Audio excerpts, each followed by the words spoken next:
Hey, Ray. I'm gonna, it's up to you. After I introduce Scott, before we get into it. Okay. Move on.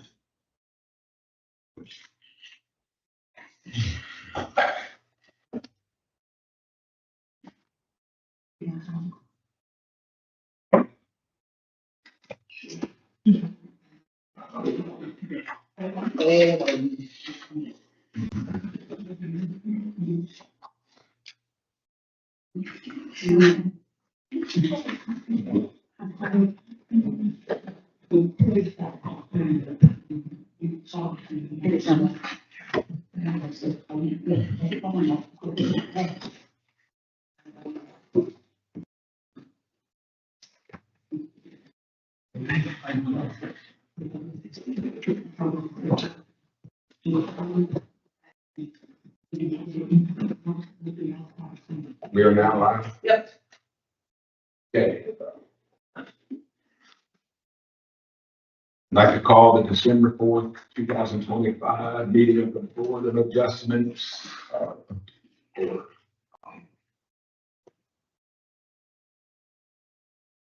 First of all, let's stand for the pledge of allegiance. To the flag of the United States of America and to the republic for which it stands, one nation, under God, indivisible, with liberty and justice for all. Thank you, folks. First order of business, I would like to introduce you, Scott Ballinger. Ballarson. Okay, and he is the city clerk, assistant city clerk. Deputy clerk. Deputy clerk. Go ahead and introduce yourself. Tell us a little bit about you. Hello, everybody. My name is Scott Ballarson. I'm the new deputy clerk, city of Southport, coming from Gilbert County and city of Greensboro with a total of about 6 years experience in the field.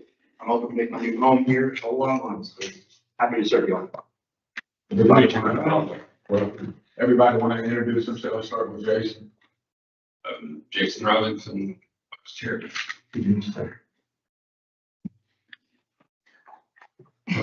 We've already met. Scott. Good to meet you. Chris Eckert.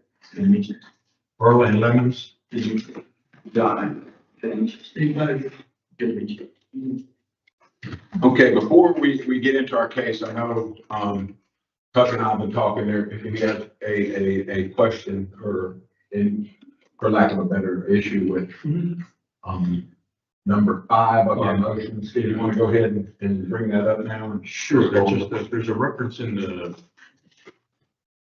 latter part of the motion that addresses, whether or not a given application, not just 20% in general, any particular matter that comes to the board is in general compliance with the comprehensive plan.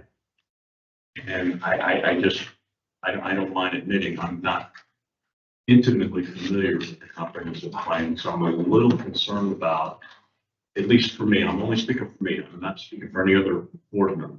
I'm a little uncomfortable making that attestation during the hearings when I'm really not that well versed. Right. Not only the comprehensive plan, but what version is currently in place. So I just wanted to get that out in the open. So as we encounter that motion, I just think we need to consider. Wendell,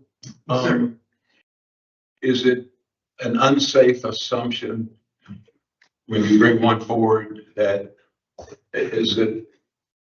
can we assume that it meets the standards in there or the letter of the comprehensive When plan? we're talking about accessories to residential dwelling units, yes, it's a safe assumption that comprehensive plan, what we built is not going to steal or detract from the comprehensive plan. That's really more for our larger projects as far as residential units and any commercial activity. We use the comp plan as a bullseye to aim our projects at. Doesn't meet with the intent of the comp plan, yay or nay. Doesn't meet with intent and the order of the UDO, yay or nay. But when we're talking about special use permits for ADUs, things like that, it's a moot point. But it's a moot point for this, but would it not be a moot point for like a variance or maybe? Depending on variance, because variances can go for any number of reasons. That would be on a case by case basis.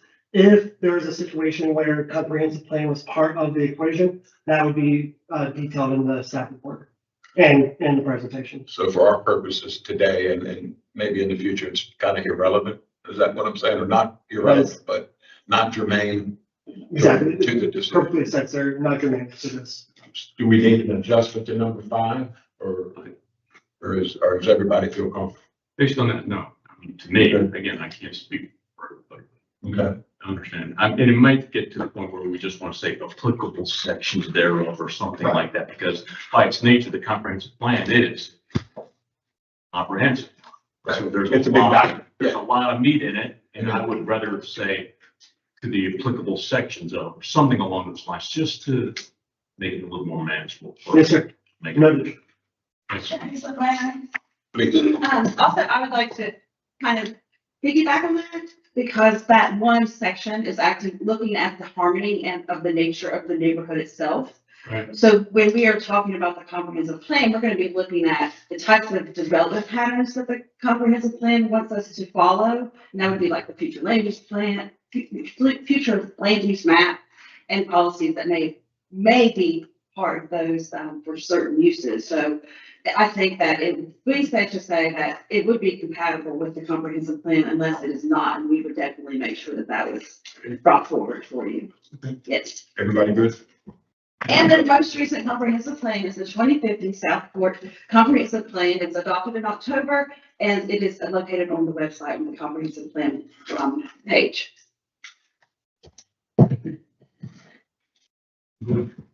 Okay.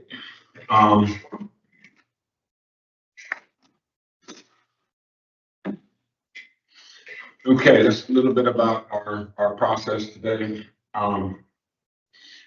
This hearing is for a special use permit. This is a quasi judicial evidentiary hearing. That means that it is similar to a court hearing. State law sets specific procedures and rules concerning how this board must make its decision. These rules are different from other types of administrative and legislative land use decisions. The board discretion is limited. The board must base its decision upon competent, relevant, and substantial evidence in the record.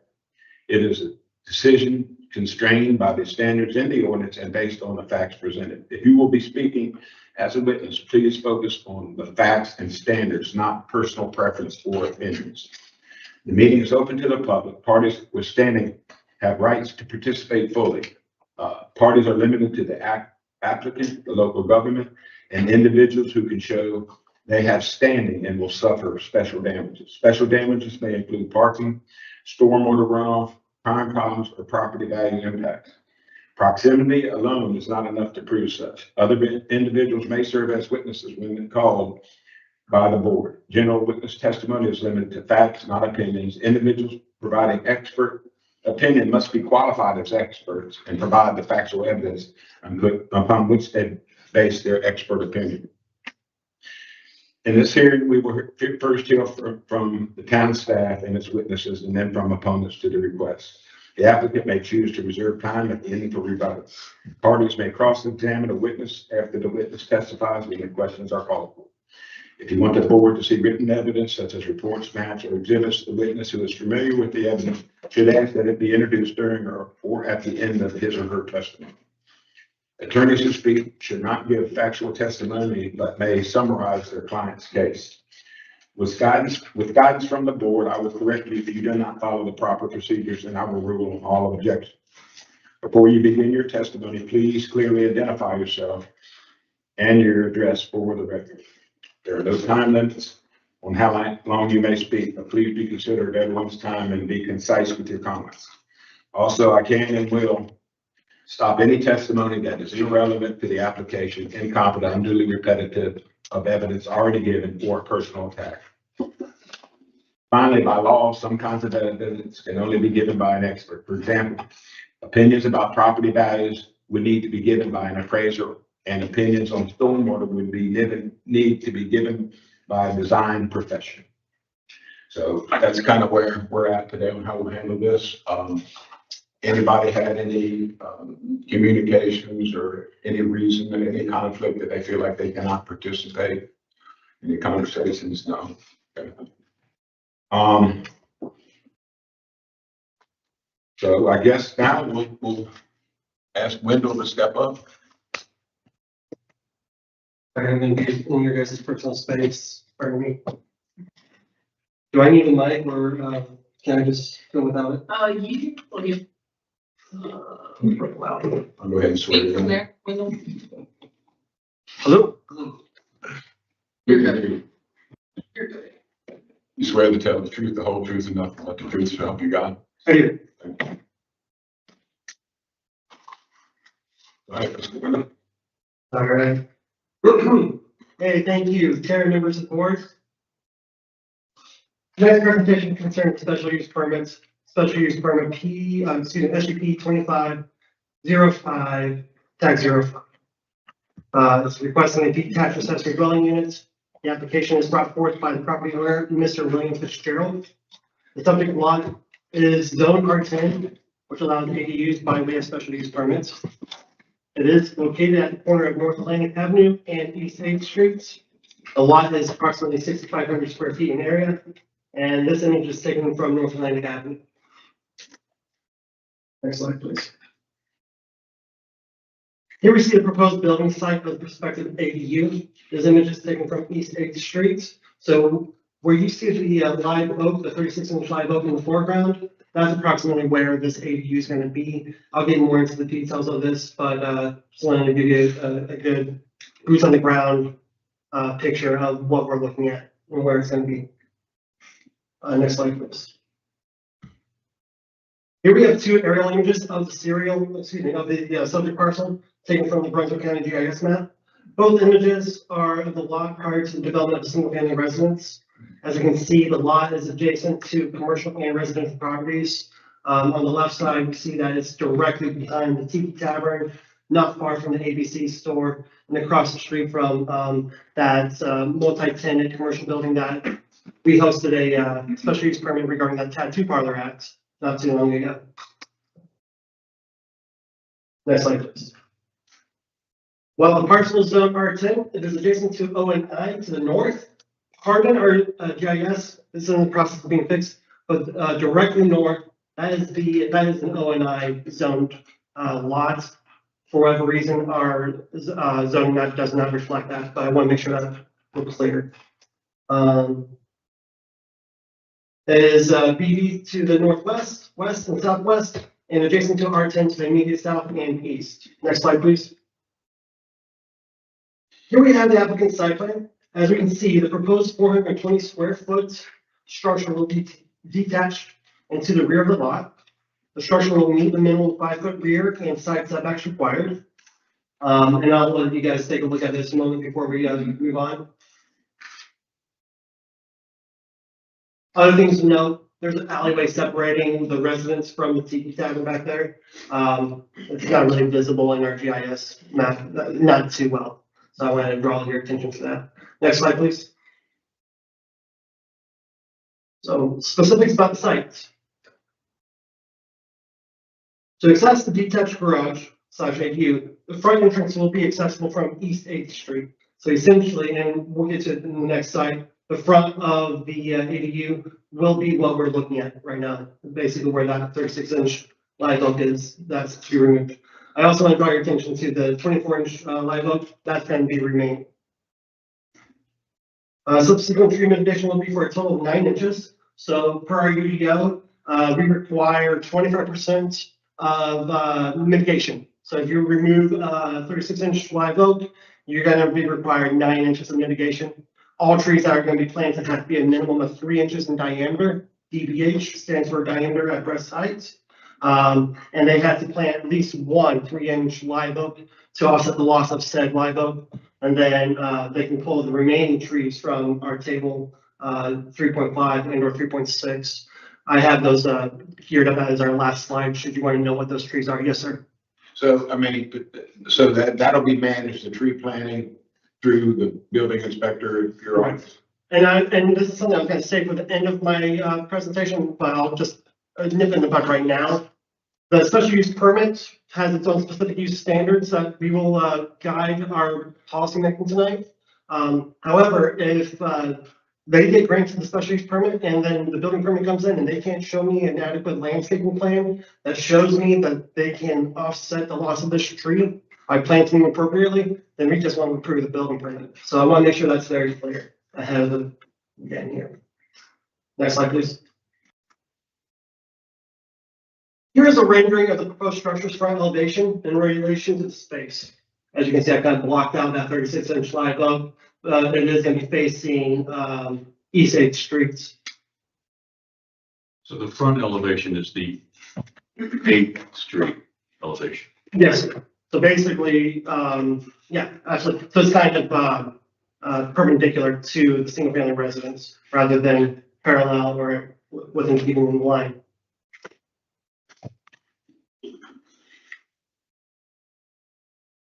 Next slide, please. So the maximum height is going to be about 43 feet. When the applicant gets up here, he'll be able to tell you directly how high it is. I did the calculation, but for whatever reason, I couldn't read what it was. I sent out an email earlier today when I realized I still didn't find out what that number was. It was just too late to find out. But it's certainly not going to be more than 24 feet high from grade. So I just want to make sure that that's known. Next slide, please. The structure will be 15 feet wide by 28 feet deep. The ground level will serve as a 420 square foot garage, while the upper floor will serve as a 333 square foot living space. And pardon the, I tried blowing this up as best as possible. I'm working with what I have here, but if you have any further questions, I'll be more than happy to come back to this slide. Next slide, please. As evidenced by table 3.1 of the UDO, the proposed accessory use requires a special use permit review and is to meet the specific use standards established in section 3.6 of the UDO. Next slide, which these are the standards. Number one, an accessory dwelling unit may be within, attached, or separate from the principal residential structure. The proposed dwelling unit will be detached. Number two, the principal use of the lot is for a single family dwelling units. The primary structure is on an existing single family residence on North Atlantic Avenue. So those two means. Number three, there are no other ADUs to be on the property. So it means number three. Next slide, please. Number four, the ADU will be owned by the same person as the primary structure. Five, though the primary residence, this is the only fly in the jar that I see, and I'm going to leave it for you guys to discern. Number five, the ADU shall not be served by a driveway separate from that serving principal residential structure. And we'll go back to the site plan and I'll point out why my concern is, or not even concern, but something I want to note for you. Though the primary residence is served by a driveway from North Atlantic Avenue, there is a roundabout driveway along East 8th Street.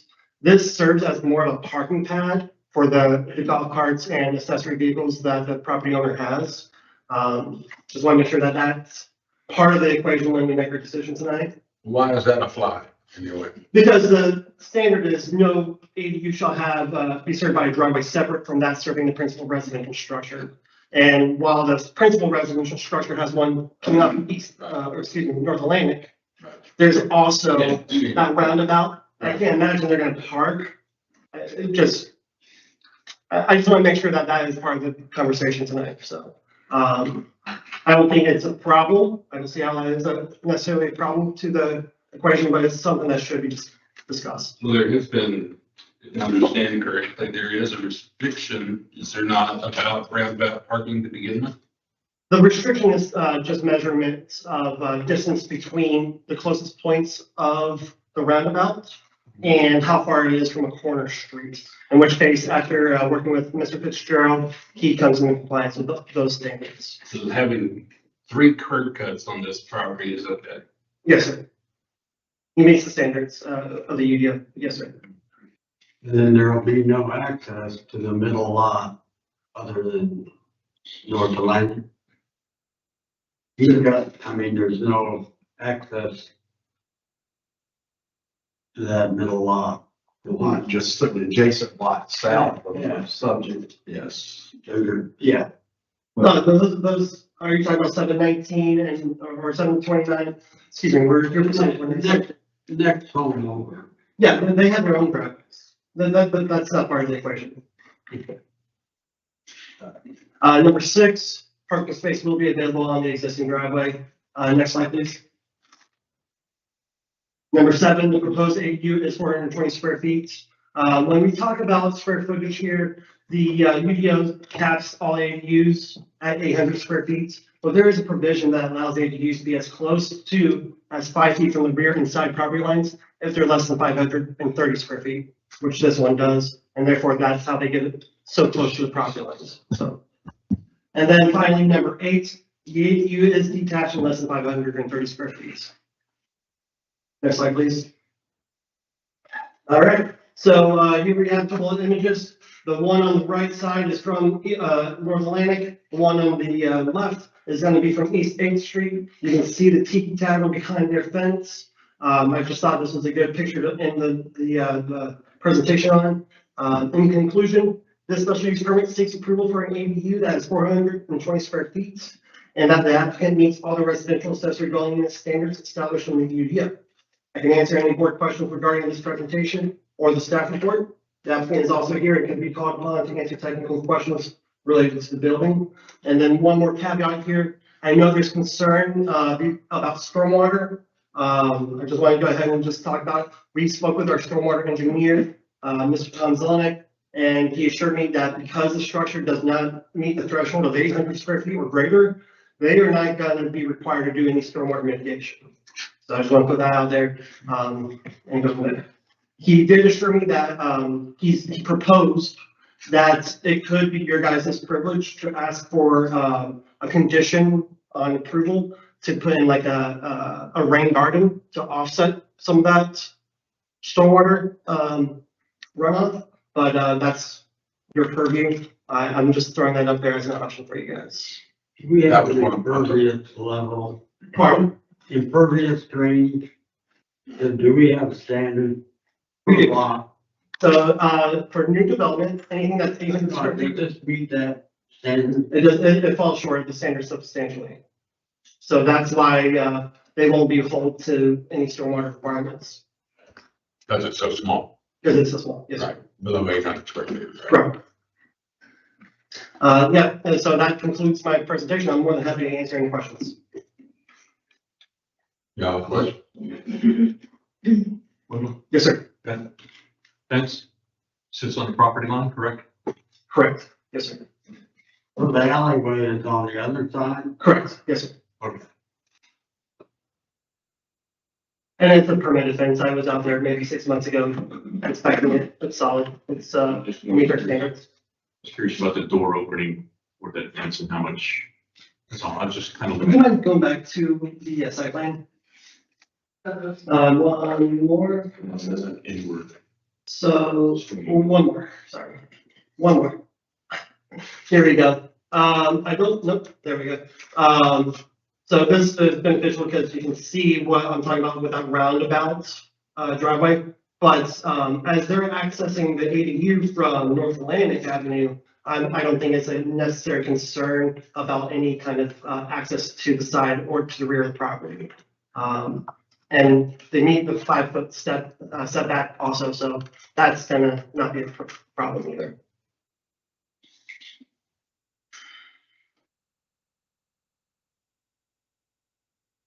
Well, please let me know if you have any further questions. I'm gonna go. Anybody got holes in stone? We'll get our applicant in. Okay, thank you, Wendell. Pleasure. Excuse me. Now we'll have the applicant. Please come forward. Make your presentation, please, about what you want to do. Would you raise your right hand? You swear to tell the truth, the whole truth, and nothing but the truth, so help you God? I do. Thank you, sir. Mr. Fitzgerald? This show, yes. Yes, sir. I can't do much better than what Wendell just did. That was fantastic. Incredible presentation. Do you guys have any questions? Is there any possibility of moving the ADU south and preserving that 36-inch live oak? Point to the direction of south. This way. Right there. The tree is right in the front of the doorway there. So it doesn't matter if you're, you know, if you move this back, then you still couldn't because enough. Question was, Yes. Yeah. question was whether he could move the building and save that tree, and it's Not possible. not possible.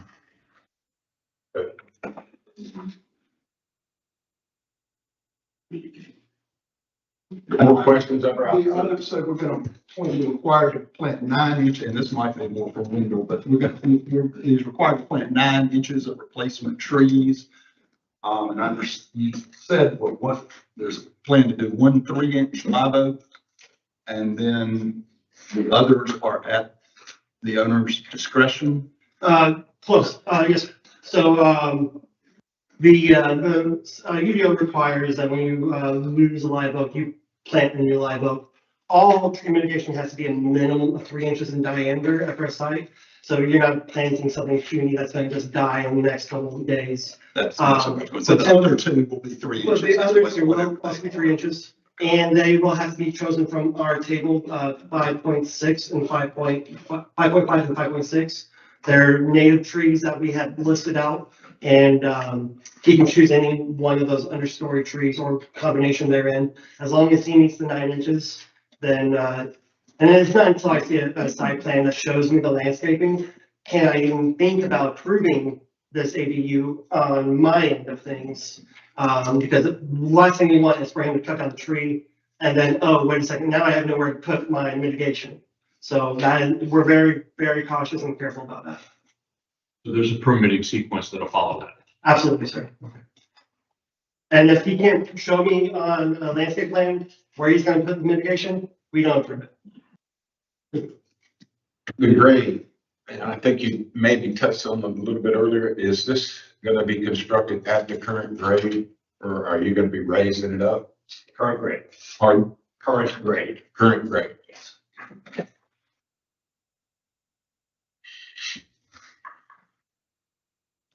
Any other questions? Do you anticipate any mitigation for stormwater that? I don't, the soil is so porous, we have not had any standing water whatsoever. And, the tiki farm is higher elevation than we are, and, you know, so it's very dry.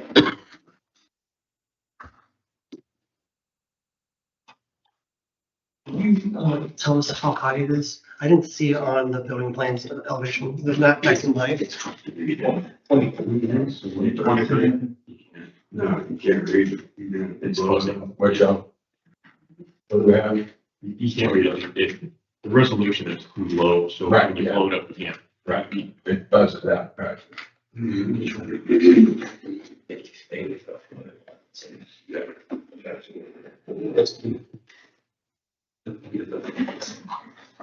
Any other questions for Mr. Fitzgerald? Yes. That's garage. For a view, For what? for a view. Yes. Okay, so and then maybe I'm getting into plan review, but just bear with me. So you have a driveway out on Atlantic, got a circular drive out on 8th. Where's the driveway gonna serve the garage? I'm just curious. I would normally see a driveway into the garage. Yeah, I will work with Wendell on that. I don't necessarily have to have a garage. It's not gonna be used as an everyday in and out for a car. It's more storage for lawnmowers and things like that. I'm just playing off the labeling on the drawing. I mean, it Well, says, it brings up the question, a third, fourth cut, or, Just to connect those dots and answer at plan review, I've been out to the site dozens of times. There's no room for another entranceway driveway. But because that doesn't enter into the equation of the SUP, I didn't think it was worth noting. But I would be able to permit another driveway, because it's way too close to that roundabout. that's why I bring it up. I'm just trying to. Good question. Everything, all the pieces fit. Thank you. any more questions? There may be others, Mr. Fitzgerald, that you can take a seat and,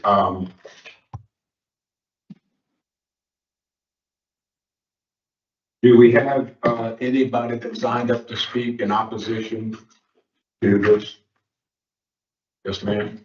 Would you come forward, please? State your name and address, and we'll swear you in. And we need to determine whether you have standing or not, but we'll get into that when we start the investigation. I am Sheila from Swain. I am power of attorney for my parents, Jimmy and Debbie Cruz, who reside at 717 North Atlantic Avenue, which is, Mr. Fitzgerald owns the 3 homes. But one of the ADUs, proposed is on the lot that is beside my parents' home that is causing drainage Sit down, sir, please. problems. Good. So Okay. that's why I'm requesting to speak on behalf of my parents. I am their power of attorney. That's where her, No, you have not, sir. you swear to tell the truth, the whole truth, and nothing but the truth, so you got. Yes, sir. Thank you, miss. Sorry.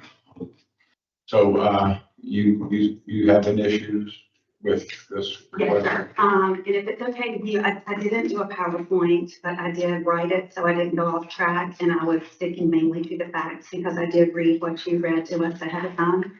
But I do have a little bit of background, if that's okay.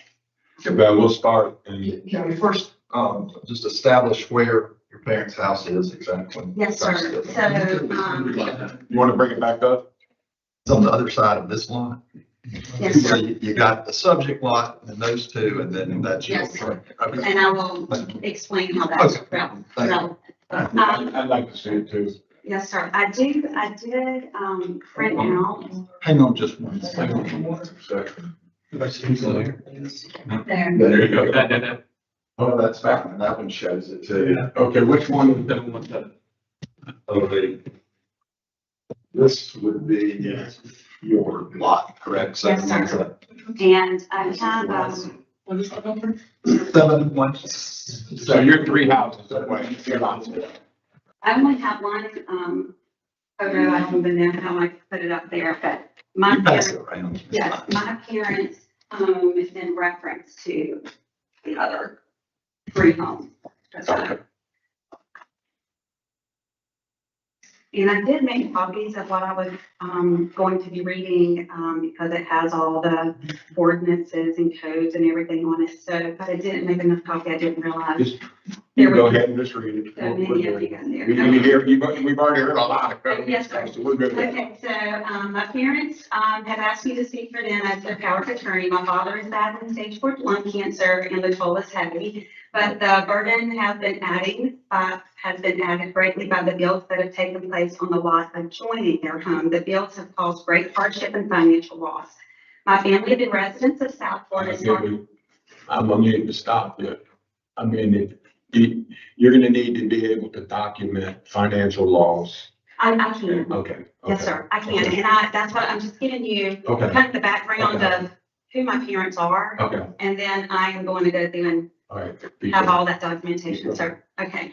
My family were residents as far back as I can research. My mother was born at Dozier Hospital and has lived 78 years on North Atlantic Avenue. The current residence of 717 is where my parents and my father and mother have lived for 60 years in that same residence. Both my parents, it's been difficult. Okay, wait.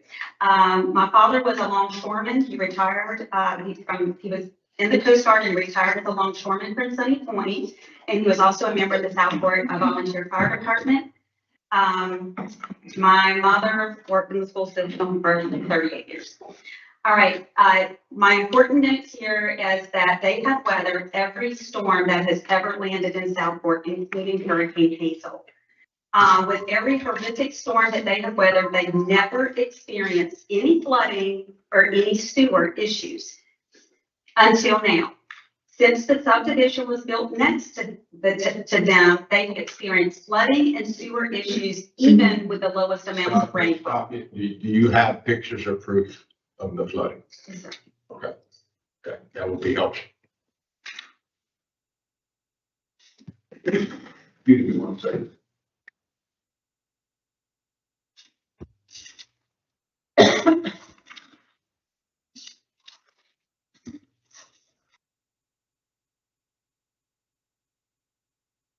this last one that I got only shows the line at which, the water rose up to, and there. Okay, so that's the line of where it went to, well, you can see from the debris. And that was just the most recent one, and so by the time I got down, to my parents' home. And, we're gonna need to stick to actual, more or less, expert testimony, not, like I said, opinions or how you feel about property values and things like that. It needs to be, for you to have standing, it has to be more factual and more. Okay, so can I Rooted go off of the motions that you have to address? Can I go off of those? No, I mean, you have to be able to prove that your land is gonna flood Okay, because of this building. I guess Yeah, what he's trying to explain is certainly what you have to say is important and everyone understands why you're here. So thank you for coming. The point that we're trying to get to is that when we're talking about what you're trying to establish, it really requires the establishment of a causal link, an actual cause that the conditions of concern at your parents' house are being caused by, well, not even just the existence of the home at issue, but the adding of the accessory dwelling. So we have two layers beyond that. You have to show some sort of causation and how that would add to a problem that's already existing, but you have to show that the existing problem is already caused by his house. Plus, you made reference to not just his house, but the subdivision. The subdivision includes more than one property. So I don't know how you can attribute the kind of causal connection that you need to just being a layperson about to show that the addition of an ADU accessory dwelling unit would create adverse conditions at your parents' house. I can't say that because I'm not a stormwater expert. I'm not an engineer. I don't have, even if I were living there and my perception was that after the construction of certain buildings in the area, now I'm experiencing flooding when I wasn't before, and I want to make that conclusion. I can't do that in a way that would be admissible evidence before a board administrative body like this, that they would be able to accept as part of the record as establishing a causal link, not to diminish you and your knowledge or mine, but just we're not experts. That's all. We need to have expert testimony. I to do that, sir. I've been to the city of Southport. I have been to every person I can possibly speak to, even trying to see about the amount of field dirt that was brought in. There was nothing that was measured or done that I can find, and with how much that lot was brought up beside my parents. I mean, you can see it when you drive by because of the existing fence. But as far as an expert, I guess I would have to hire an engineer. Well, unfortunately, that's the way it goes. I handle litigation that concerns stormwater impacts from properties. Yeah. And that's what we have to do. Yeah, and there was no stormwater provisions put in place. That's what I was told by the city up until recently. So when Mr. Fitzgerald built the homes, there was nothing that held him accountable for his stormwater. Well, I think the city approved the development of that house, and so they met. And, Right, based on what they Based on had what- at that time. Yes, sir. I do, yeah. they did the right thing. Yes, sir. They followed the rules. Yes, sir. So they have, your parents, like anyone else, they have remedies as private property owners. If you contend that a neighboring property to yours is causing excessive runoff or water intrusion, there are civil causes of action that can be commenced against that property owner. And again, though, you're going to need an expert because you're going to have to prove as the plaintiff causation in order to show that the damages of which you complain are the fault of the neighbor you're complaining about. So, but in this context, it's the same thing for the causal link in terms of proof. Your real remedy is not to come before a board like this, at least not without an expert, and to try to prevent the addition of accessory dwelling unit on the basis that there might be an aggravation of a problem that might exist. Follow me, it's just levels of speculation that the board would have to indulge in, which aren't appropriate for purposes of making determinations, even though you might have a sympathetic story about it. Nobody's diminishing that. Nobody's diminishing the concerns that they have. You're not without remedy, though. You have remedy as a private, your parents do as a private citizen against another private citizen if you feel as though you have causes of action. This board's job is to look at what's required for an accessory dwelling unit. Are the conditions for that met or not? If there are going to be considerations of about the impact of that with respect to stormwater, that's relevant. But only if someone who has the expertise to structure the board in a way that an admissible opinion can come in that says that if you allow this, X, Y, Z will happen based upon my experience and expertise. In the absence of that, it's just speculation. So can I talk about what am I allowed to talk about? Well, things that don't require expert opinion, Okay. which might be relevant to the conditions the board has to consider for purposes of whether to approve. Okay, so some of the things that you guys have already asked questions about, to Mr. Biddle. But you can start talking about what you think is relevant. We'll see how it goes. Okay, so when I was reading the motions that were presented, it said, the use will materially endanger the public health, safety, and general welfare if proposed, that motion. The lot is 6,500 square feet. In an R10 district, it requires a minimum lot of 10,000 square feet. And that is UDO chapter 5.2.3. Adding a second independent dwelling with its own kitchen, bathroom, and sleeping quarters on a lot 35% smaller than the current legal minimum intensifies its use far beyond what the R10. And excuse me, can I let Linda address that as it comes up? I'd like to have the address Absolutely.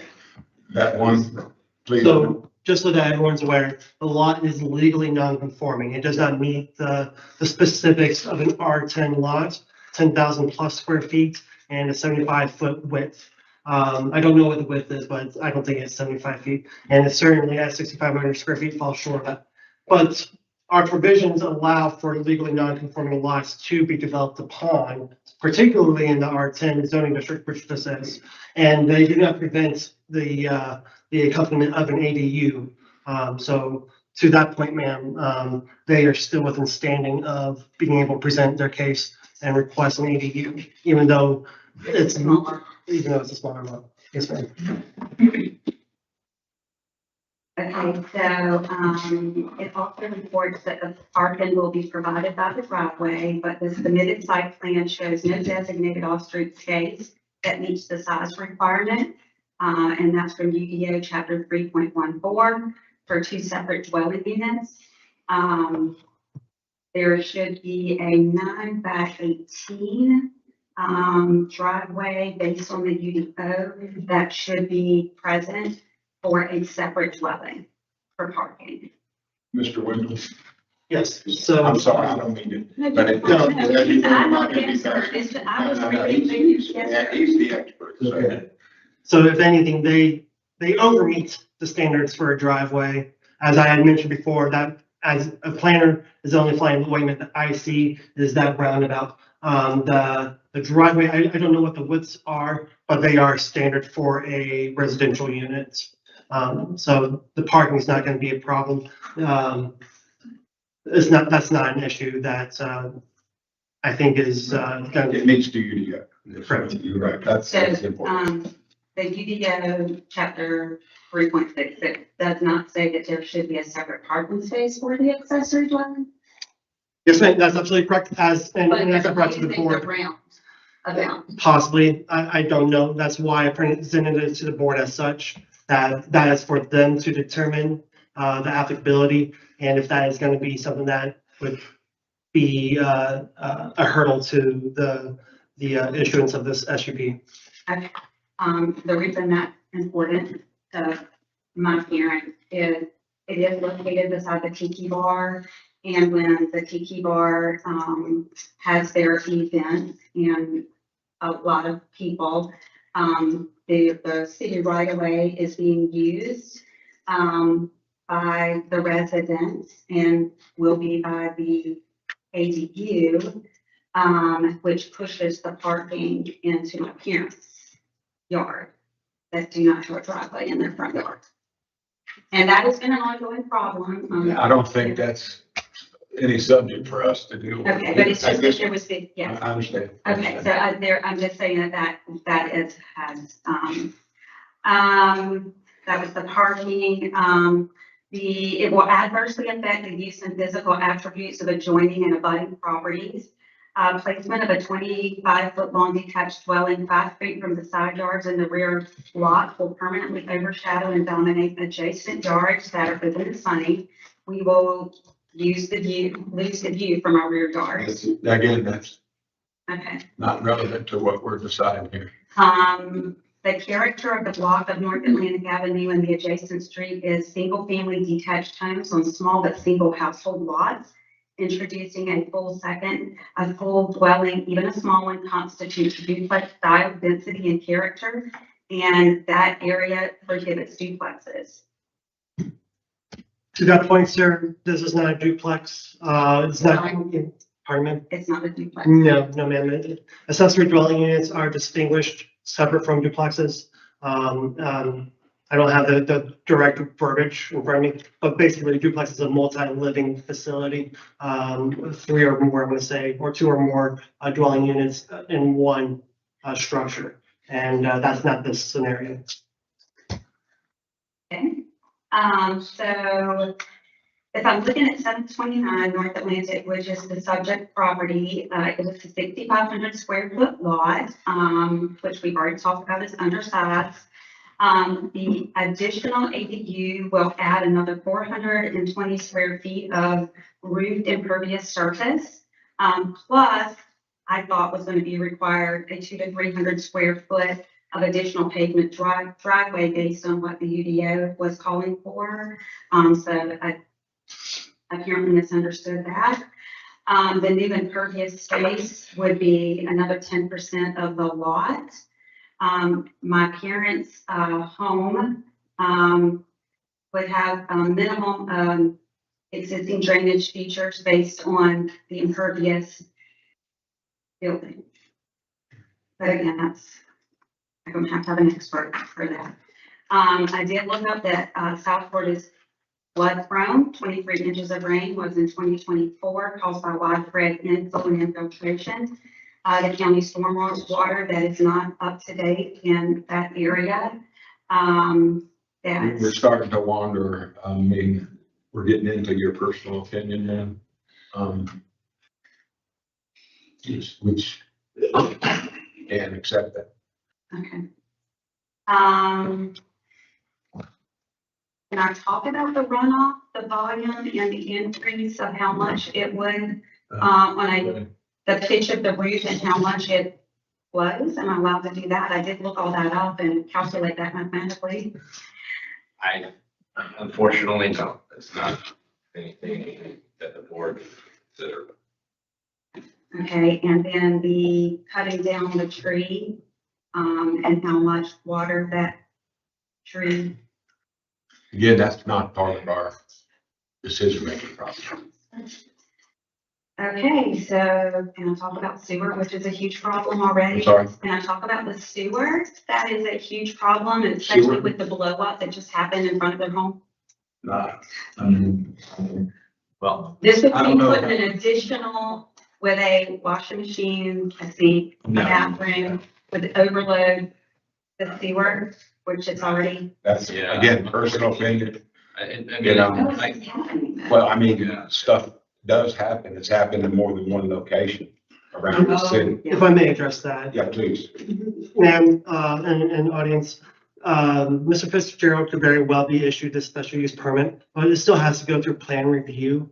Part of that plan review is making sure that the infrastructure can support the proposal. And if Brunswick County Utilities says, hey, man, you do not have the capacity, or the current infrastructure does not have the capacity for an additional bathroom or whatever, then that's gonna be on them to deny it. But at the end of the day, that's not part of the equation on whether or not they get the special use permit, issued. You know, I think the whole board appreciates what you're trying to do. But I think our responsibility really is to judge that project on the merits as it fits into the city of Southport's UDO.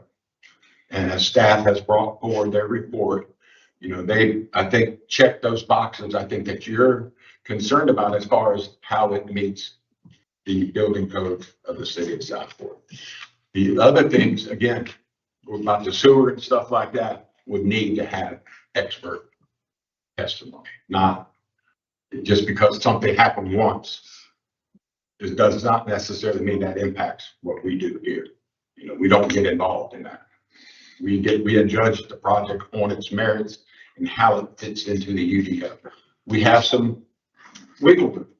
And I think Wendell brought it up at the beginning to talk about a condition we could put on the project to maybe help with that if there was a problem. But again, that was something we would have to flesh out later if that's what the board, Well, a direction they choose to pursue. yeah, just to clarify, what you're bringing up, they're relevant in terms of stormwater impact. Those are relevant factors for the board to consider if there's admissible evidence to establish a causal connection between the proposed development and a problem that is on the neighboring property. And again, what you and I think, what many people may think about it, is just not admissible evidence for those purposes. It's not irrelevant by itself in terms of the subjects that we're talking about. It's just that the type of evidence that can be considered on those subjects is limited in that way, just as it would be a court of law.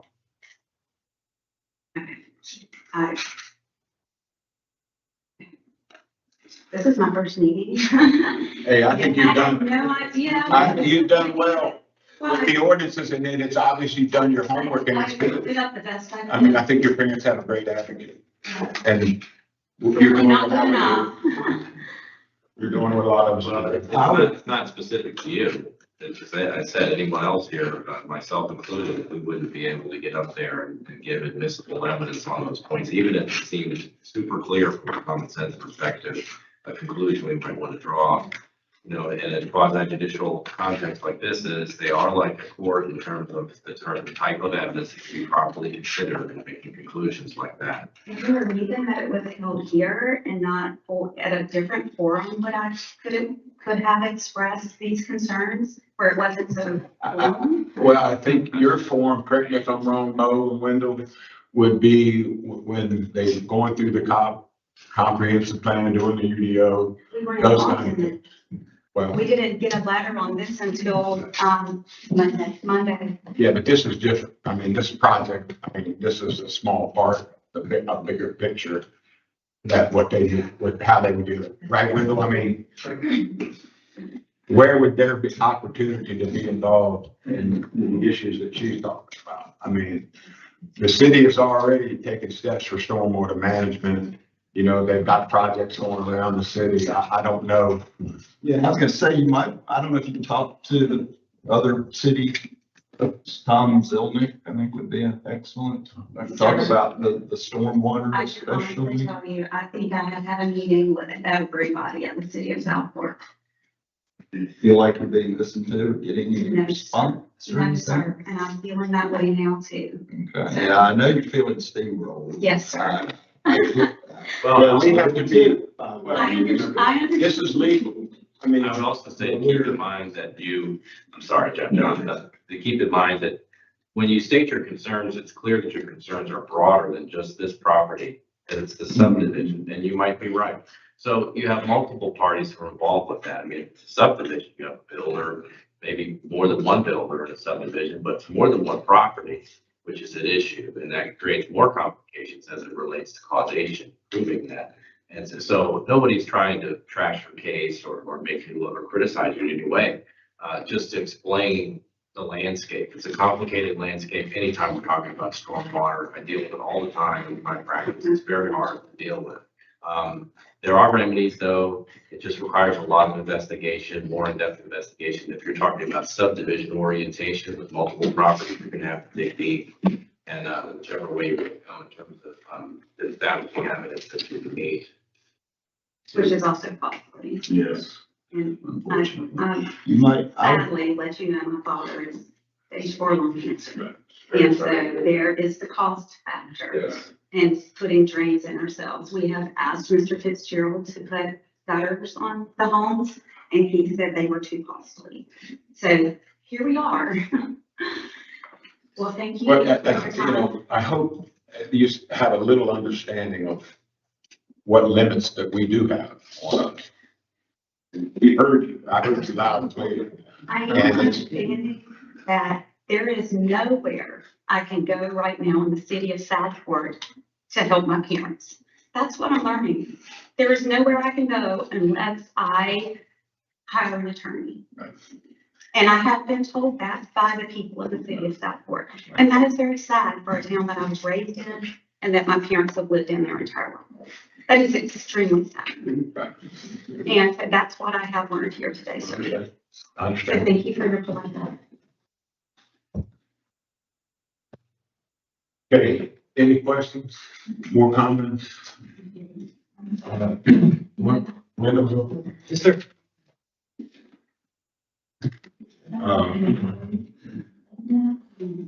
I think I came on the board in 2011, 14 years, and I, we didn't even have the UDO, I don't believe. Sorry. But then, in times after we had the UDO, at that time, you could not change non-conforming structure without making it conforming. You couldn't improve it. Is that not the case? That's absolutely accurate, sir, but that's not the case here. The structure is conforming. So let's say that the structure of the single family residence is 100 years old. It was built before we had zoning, and it was built into the side, well, we have existing setbacks now, right? That's not the situation here. It meets our setbacks. But just for argument's sake, say this structure was built into the setbacks, and then they wanted to do an addition to that structure. Absolutely not. The UDO, actually the 160D, which governs our land use laws and regulations, forbids the increase of any nonconformity. As I mentioned, though, that is not the case that we have here. The structure, the single family residence is very much conforming. The lot itself, however, is non-conforming. And we're not increasing that non-conformity by adding an ADU. The ADU is allowed to be there. That's my best way to answer that question, sir. I got a question for you. Yes, sir. It says when work permitted, the following shall apply in line 5, the accessory dwelling shall not be served by a driveway separate, serving from the principal residential. I don't understand how you make that a usable garage for anything with the existing driveways. So, and as I mentioned, that is, from my planning point of view, the only planning appointments. However, that doesn't fall into the equation of do they meet those 8 standards. It could very well just be a shed that he has a little ramp in, but the design of it doesn't really equate to whether or not he's allowed to have a. Well, most of the tubes. I believe that's opinion. Pardon? I believe that's his opinion, not a factual. There's not a driveway or service. Other issues, and I'm not ready to. And as I mentioned, we wouldn't be able to approve a tertiary driveway. Well, If this was built with a residential door, like a front door, yes, sir. you wouldn't need a driveway. But it's a garage. Correct. And we don't govern design, I should say. We're not the police of design. So I present the case. As No, but you were to say that number 5 isn't being met. Number 5 is overly being met, I think. How? And number 6 is being met. There's a separate parking space, but Yes. number 5 is not being met. Would you bring that up? Yes.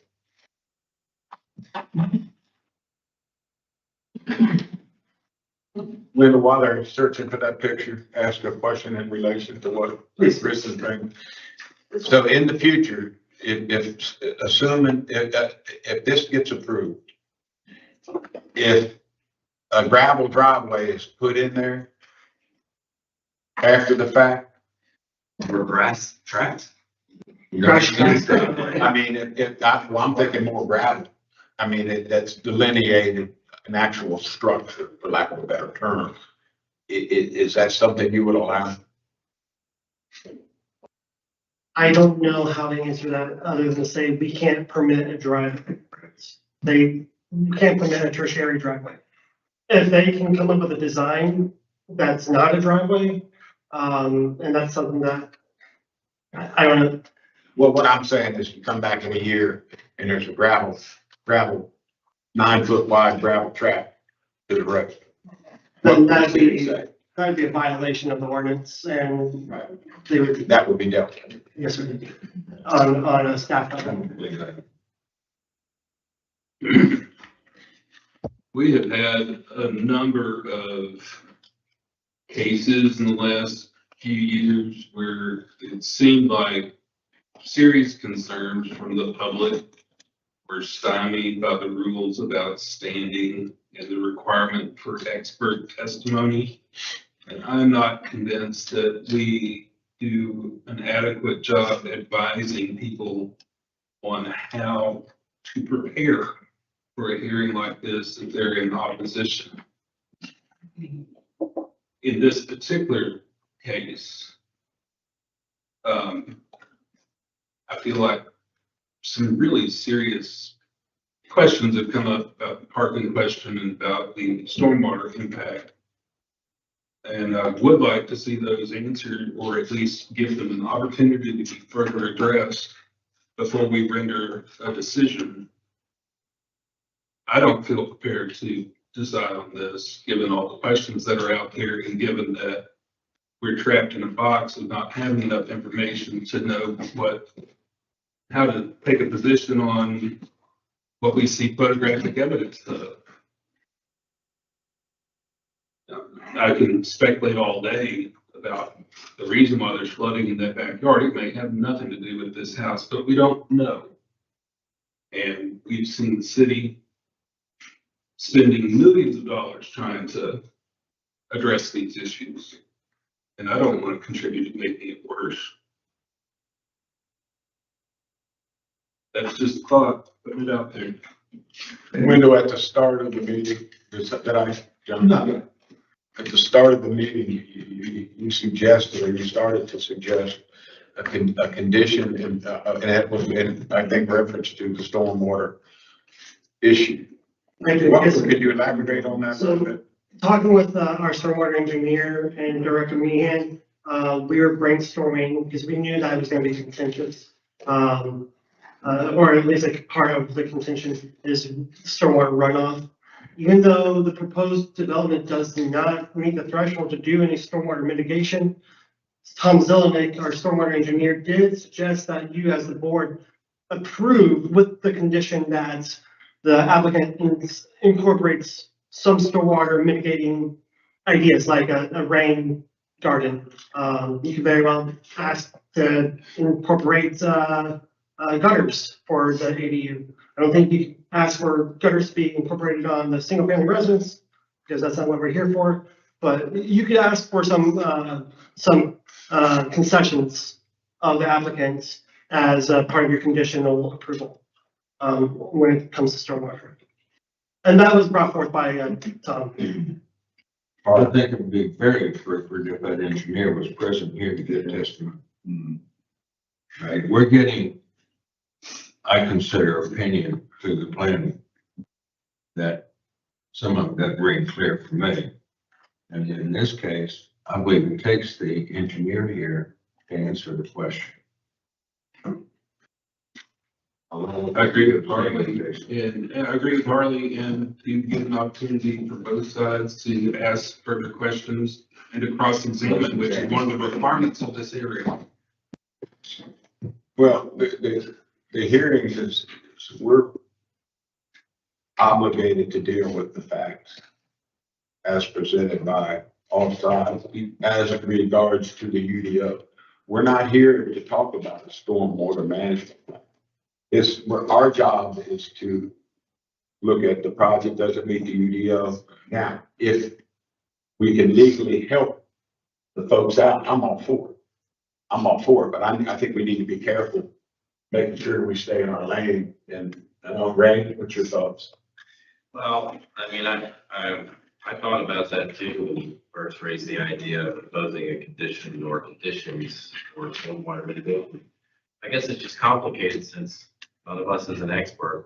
None of us know, besides an expert or at least an engineer, what would be really necessary or effective on that property with this dwelling unit if it's approved, because none of us really understands the actual impact of its installation, how it will change the way that water collects, flows, with stormwater, surface water. We don't know that because we don't have that information. So we could impose conditions, for example, I should say we are not on the board. You all could choose to impose conditions that are ordered to mitigate stormwater issues, but you don't really know what you're imposing. Right. You could have a condition that would be the owner of the property is allowed to construct this dwelling as long as he installs stormwater mitigation that is recommended and approved by engineer X, whether it's the city engineer or his own engineer that he gets, and that becomes part of the overall plan. And then it could be a recommendation of a set of features that are added to the dwelling itself, which are known to or would be at least understood by an expert to offset, mitigate to some extent the impact of water. I guess at the end of the day, who pays for that? I mean, is that the city's responsibility? Is it the applicant's responsibility? In that situation, I would think if that's what you're proposing, but also, as Harley pointed out, if you wanted to engage the city's engineer for these purposes, I guess you could, but I don't know. You're kind of maybe blurring the lines in a way that might be problematic longer term. I do think that the point was made about cross-examination. It is better that if part of what's being presented in this forum, if it includes statements of an engineer that you're repeating, right? That's hearsay, technically. That person's opinion, if it's going to become part of what the record the board relies upon to make its decision, that the applicant or other individuals who wish to challenge that or question it, that should be made available as an opportunity, ideally. So I don't know to what extent this discussion about what the engineer said has really been put forth as hearsay part of the record. I think all we've heard is that he suggested that one might be one way of dealing with the concerns about stormwater mitigation, but I don't think that necessarily puts him in the center of being the one who makes the recommendations, but he could be. You could have the applicant meet with him, but then he may also not want to take on the liability of being the one who makes the recommendation, because then he's got to sign off on it. To that point, sir, he's guided by the UDO and stormwater regulations. So I don't know the efficacy of a recommendation from a city engineer. Especially since they don't even technically have to comply with the Precisely. application, but you know, that's why maybe an outside, if the board was concerned, an outside engineer that the applicant pays to give an opinion and then presents to the city as part of the final plans. This is what our engineers recommend we could do that would help mitigate some of the stormwater, surface water issues that will be introduced by the installation of this dwelling. You could do that. And the city engineer could weigh in whether, in his opinion, that a plan like that met the UDO guidelines. You could do that. The only other way to do it, more of a full-blown context that you all were talking about a few minutes ago. I think the only way to achieve that would be to continue it to a later date, but then that's not really worthwhile unless the applicant or the parties who are expressing opposition to it are actually going to get engineers in, right? Because that would be, and you know, it's not cheap. It's not easy to do that. They're busy. How is, I would like to ask, and this is a board question, how is this accessory redevelopment request any different than one we've dealt with in the past? we've got opposition for the first time in I mean, I don't think the operator. and we see a counterpoint opinion on Right. opinion Right. and a request from city citizens and property owners that calls into question whether this project meets the 4-point standards. Well, then, isn't it incumbent upon them to make that case? Who told them when? Pardon? And who told them when that it was incumbent on them? Have they had time to adequately? Oh, I'm Is good. a I'm significant good. question for I'm me. good with giving them more time if that's what the board wants to do, but I don't think they're gonna have to do it. They're gonna. I don't think they're that the gonna city have to- engineer is gonna be responsible. That's I think the- that's setting a real bad precedent. The whole point of this hearing is that it's incumbent on the applicant and opponents to air their evidence, and the state law requires that expert testimony come from experts. If the parties choose not to engage experts, that's the choice that they've made, but And then how can we make a decision? I don't think we can make a decision. And, you know, how can we make a decision if there's an existing problem and we're gonna contribute to making it a bigger problem? How do we approve it if we don't have that At information? the very least, I think we need to give it more time. Am I not speak? Well, let's I'm gonna be able to approve it or disapprove. I mean, We've go ahead. had, to address your question, Pete, we've had, when I chaired back in July, we had a case then that we did not do that and we were faulted for it and we should have been. We took hearsay, we took what the town said. And it was a only opinion. I'm not sure what you're talking about. You want to be more specific? Howard, Pardon? case with Howard, Mhm. BJ. Mhm.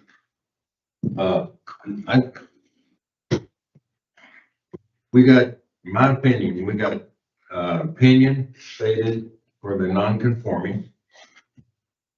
Right, that did not include the, second building. We have evidence with a loophole in it about the driveway.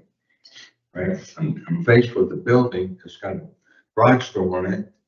I got a street here, and they're telling me it's never gonna be used. The next owner, no matter how this gentleman uses it, the next owner may just start using it. You don't have to put, in this area, you don't have to put down pavement and even gravel for it to be a driveway. No curves. But is that our job? Is that our job? That's their job. That's the city's department job to approve or disapprove drivers. We don't. We have a right to question him. And Oh, no, I don't, there's no problem. and prove misleading or false statement. I mean, So what's the false that's statement? not right. What was the false statement? That was not going to be a driveway. That's a false statement? Yeah, when everything we see in front of us tells us it's going to be a driveway. Let me call Mr. Fitzgerald back up, please.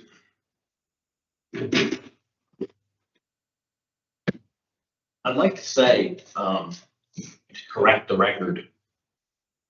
I They don't, speak to us. Don't speak. to I us. don't own the two houses next door to them, contrary to what they may believe. And I built those three houses. It is not a subdivision. It is just three individual houses. Her husband and her son are the ones that did the final grading and the stormwater runoff. They were in charge of all of that. So just that's for the record. And I don't know what our grievance is, but they are 4 doors away from the property being questioned. They're not next door. They're not 2 doors down. They're 4 doors, the 4th house from me, 3 doors away. So there's no water in between the two. And her, Jimmy, her husband, explained to me that the ABC store, before I ever even started building, had flooded the garage. So the land on the other sides of him is excuse me? Oh, no, please, please, please, please. Anyhow, the land on 3 sides of them is higher on the garage. When I built the houses, I did not raise the elevation for the back of the property whatsoever that goes to the back door neighbors, not 1 inch. And those are the facts. I just want you guys to know the proximity of what I'm proposing is nowhere near their property. And when we talk about standing, we talk about people that are eligible to speak. Are they supposed to be Southport citizens living in this Southport, or is it in the state? That's nuts. Just asking.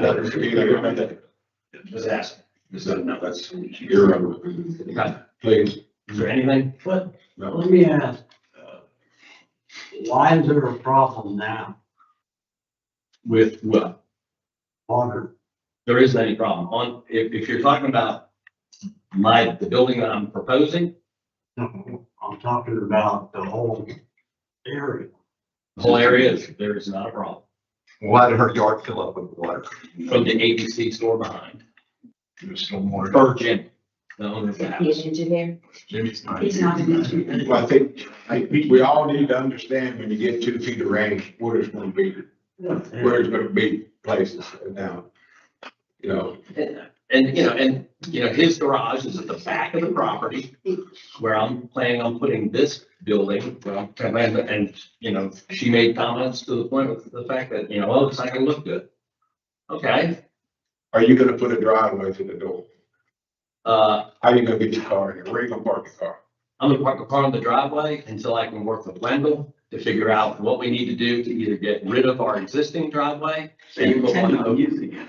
What's that? You intend on using it at some point, but the plan does not meet requirements today, so you need to make a plan. We still have some work to do. So that would be on the plan review side of things, and doesn't, really come into, if you want to get rid of the roundabout to put in the driveway, that's something that, one, is feasible, assuming that you meet your standards, but only after you got rid of the roundabouts. And there is an alleyway right along the back of the property as well. But you fence it, you have no access to it. Did anybody park that roundabout? It's part of, Ms. Fitzgerald's property and part of right of way. So technically, you could run in the right of way side. Absolutely. I hope, okay, I'm sorry. I get some advice from my. Does anybody else have any questions for Mr. Fitzgerald?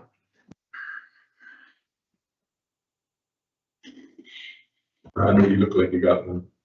I just don't understand how there's a problem now and it's all from the ABC store. Is that the new one or the old one that's creating the problem? You want what? ABC store. You say The all the ABC runoff expansion.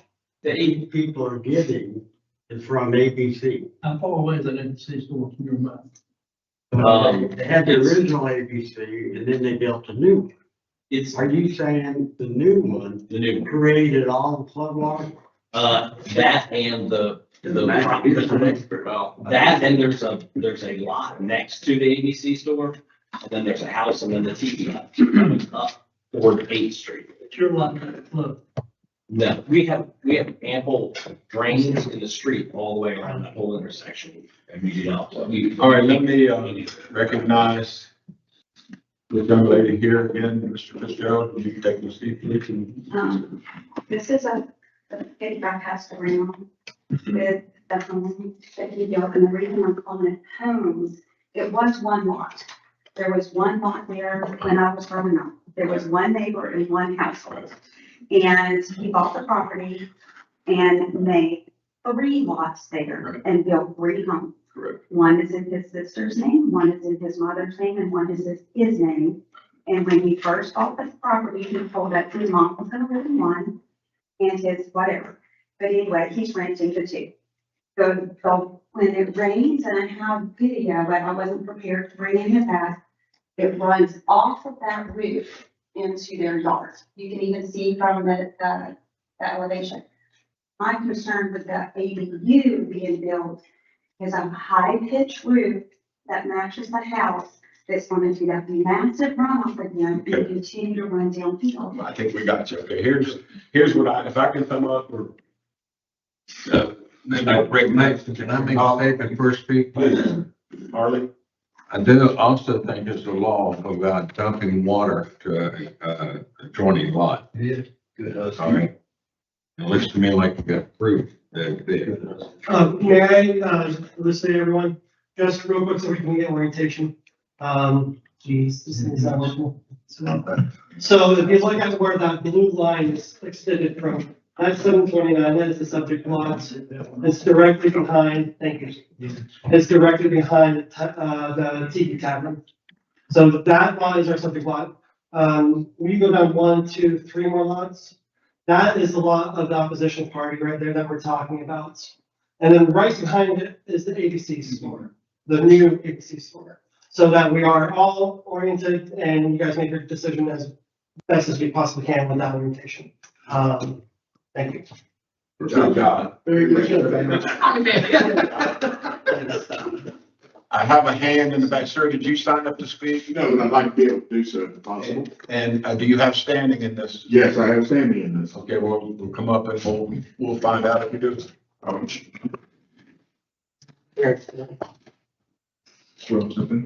Your hand, you swear to tell the truth, the whole truth, and nothing but the truth? I do.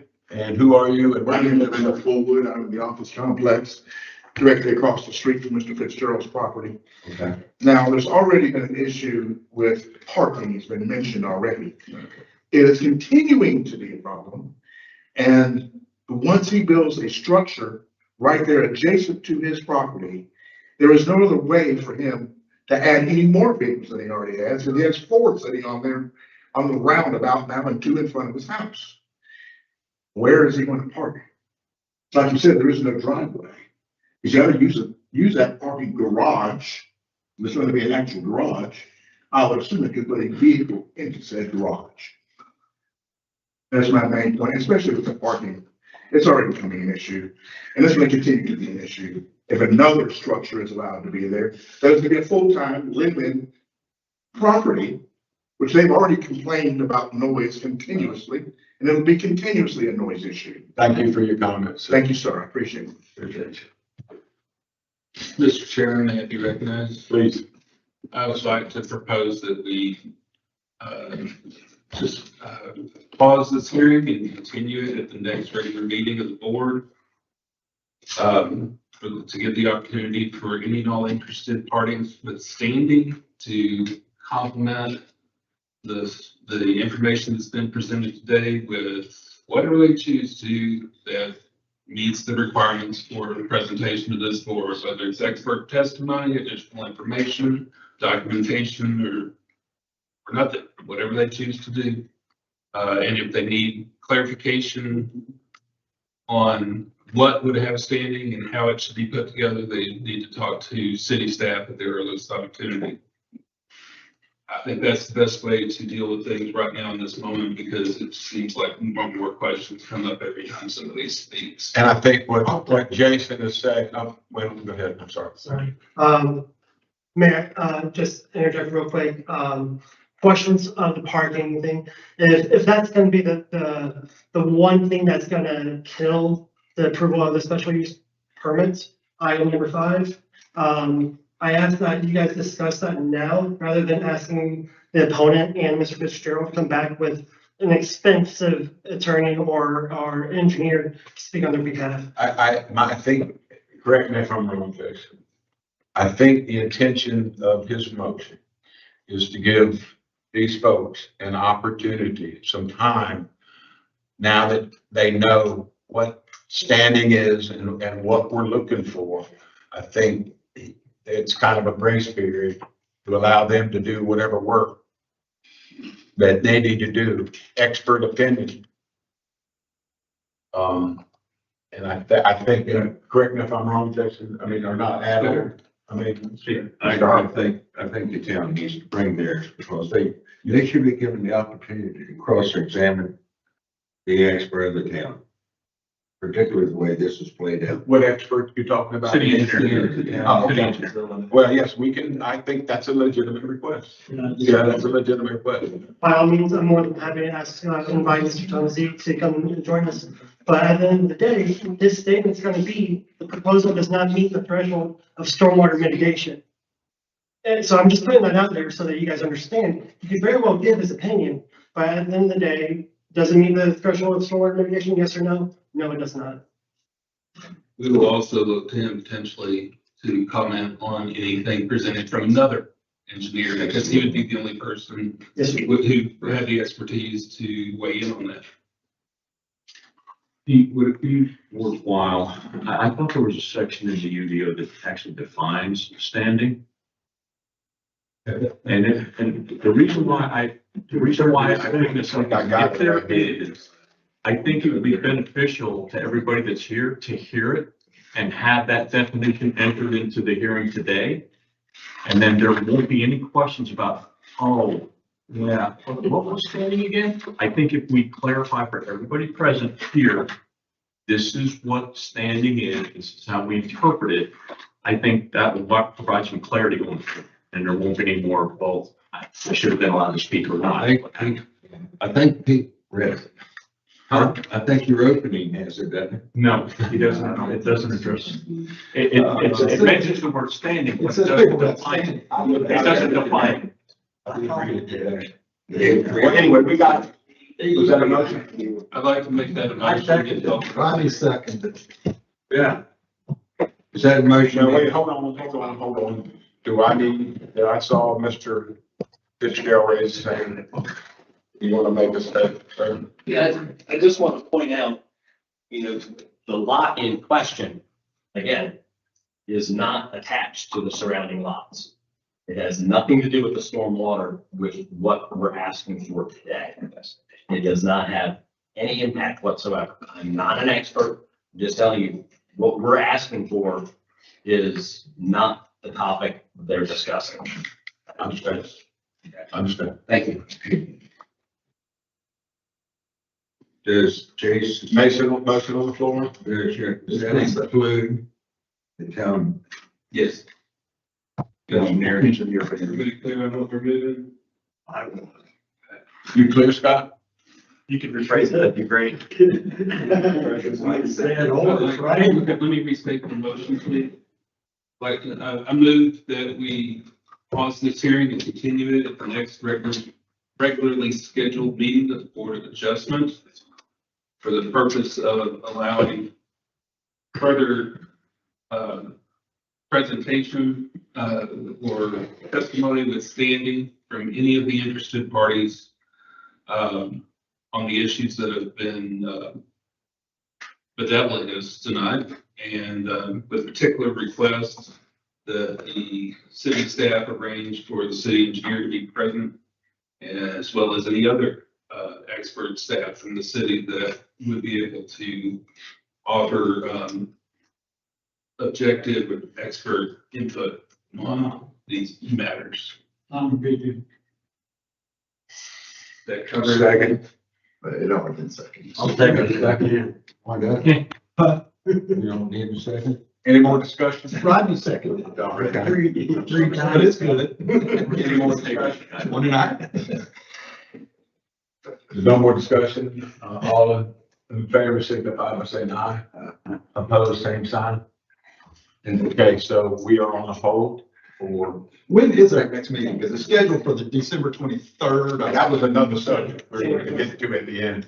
We on other business. So we're not going to have a December. No, not yet. No. Hold on. January I thought this was November. You know, close on You're in a way of doing things that I think is beneficial. We had a lot more came from the UDO restated in the paper and our handouts of what their laws and so forth were, the UDO considering. In this case particularly, I'd like to see the one on non-conforming. Absolutely, yes, sir, no, And I'll just reiterate that that's more or less, I'll put that in the staff report for the continued, meeting. I'll break down in presentation what, constitutes as a non-conforming lot and a non-conforming structure, and what constitutes as legally non-conforming, and what you can do with those items. So I appreciate that, request. So I'll just do like a little bit about the So this is out of the guidebook, this handbook actually it's not actual, not the UDO, it's not state law. What it is a recognized manual that interprets state law. So state law defines standing, and then this further explains it. And explains it as a party with standing is an aggrieved party who would suffer special damages from the outcome of the matter. Relatively few individuals have legal standing in a quasi-judicial decision, but those who do are distinct from the general public and enjoy certain due process rights that must be protected. Due process is what we've been talking about, the opportunity to introduce evidence, cross-examine other evidence that's introduced against your position. And as we've been talking about today, in terms of let's come back and present or provide further opportunity for development of evidence, that goes to everyone. So the applicant, Mr. Fitzgerald, is welcome to develop and present additional evidence that would counter the idea of a causal connection between what's going on at your property and what they say they're experiencing. So the idea is just to put on the table whatever else might be able to be developed relevant to the decisions through relevant evidence. So admissible evidence. We have the limitations on expert opinions that we've talked about already. That's the idea, is to provide further opportunity for that.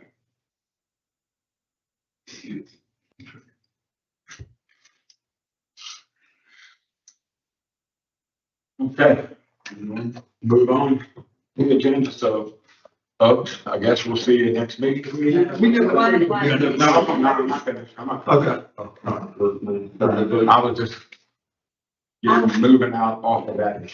But that's what we're gonna. January 27th, man. Yeah, we're good on the motion. Here. Yeah, you did. All right, we're. 27th.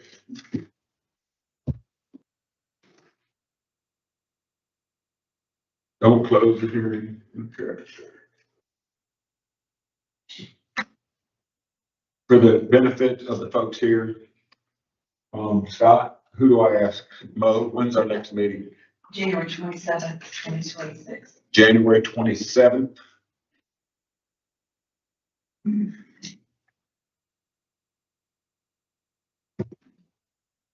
So, everybody got that? I'm still here. I didn't see you there. So 27th. Okay. All right. New business. Good, 7 minutes. Huh? I know. We got to do that. Approval of the minutes. Do I have a motion to approve the September 8th, 2025 Board of Adjustments? Second. Hang on, So, I've got comments. yes, sir. Some might consider wordsmithing. Yes, sir. Ray can attest to that. Yeah. I don't know whether you want me to. Mr. Master, if you can forward that to me in an email, the feedback, I- going through all of it tonight. I will Thank do you. it. I'm not And we'll changing come back to those. Yeah, I'll put them on the agenda for January. Okay. I'll put them on the agenda for January We'll table those for 27th. now. I'll treat the We don't email. need a motion to that. Do I have a motion for the minutes of September 23, 2025? I'll ask our wordsmith if he has any. You got any word? No, fine. The one, this was the one for the, That's yeah, so I don't know which date that was. That's the one that I just wanted to clarify. So, All in favor? Did I have a second? Second. Favor, signify by saying aye. Aye. Opposed, same sign. She'll make it.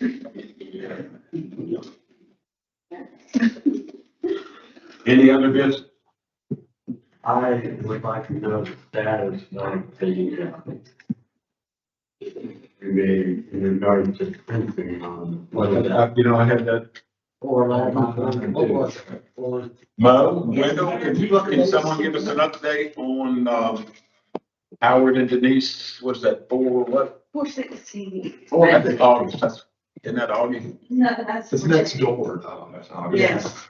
So that decision was upheld by this board, and then the property owner and applicant has been sent to Superior Court for. Okay, so it's going to court, Yes. okay. When you think about timing of that, yeah.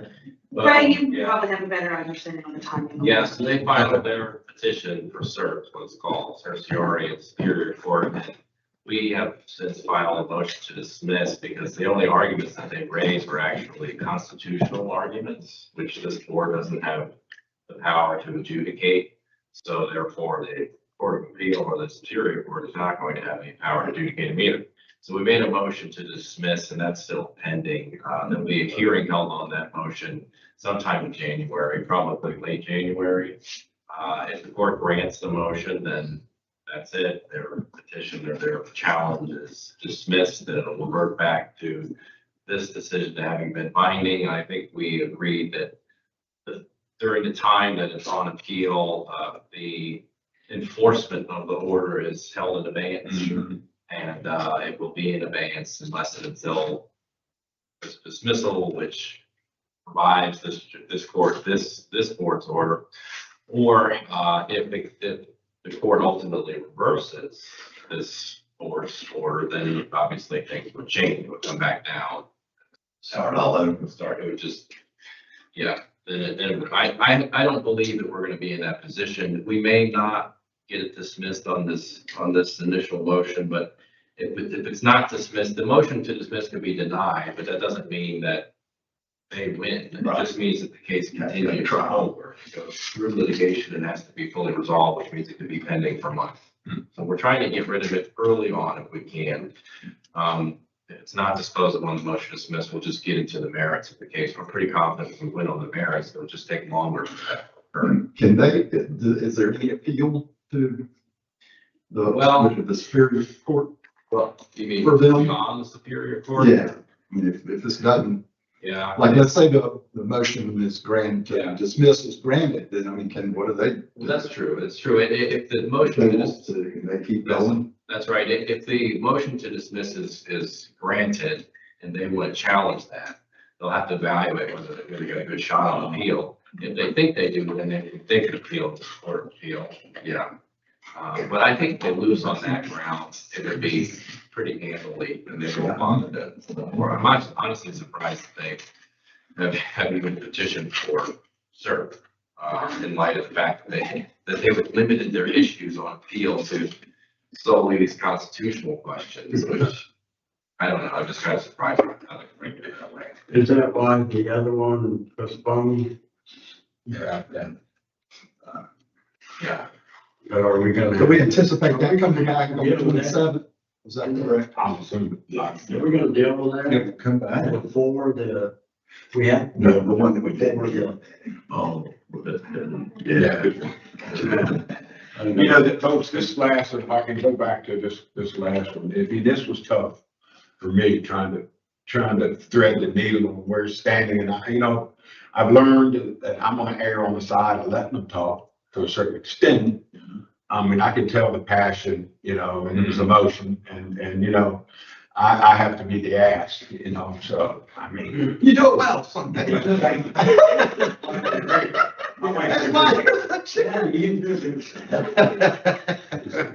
Just kidding, you're nice. We're still being recorded. We're still streaming. All right. Does anybody else have an issue? I have an unrelated. Sad folks, I don't know. I don't want to make your lives harder, but some of the material in this packet is really illegible. I don't know who is in a position to, I mean, if y'all need equipment or something, we'll endorse a request to the city manager or the alderman, or if there needs to be other rules for the material submitted from applicants. it just needs to be, I, At least 11 the, to 17. the eye doctor is gonna charge me extra. Right, sir. I appreciate it. And just do what you can, but if there is something that we can do to contribute to the cause for you by adding our voices to any requests that you're making, please let us know. Appreciate it. Thank you. Anybody, Harlan? Well, I thank you, Hammond. If you don't, tell me who does. For months, I have requested that we publish to the board the roster with the, when they were, how many years they got to go and so forth and so on. I believe they had phone numbers and addresses on it. And we haven't seen it yet. What's the possibility to get it for the next meeting? Absolutely, and I believe that it has been updated on the website, so it's just a matter of getting, we can send you the updated roster, absolutely. I think Harlan, what you referred to, it used to be included in our packet. Yeah, like the plan. Yeah, it was, I like to see it. A dime. We can, we'll make sure that that's included in your packet moving forward, absolutely. Any other housekeeping? Motion to adjourn. So moved. Second. All in favor, signify by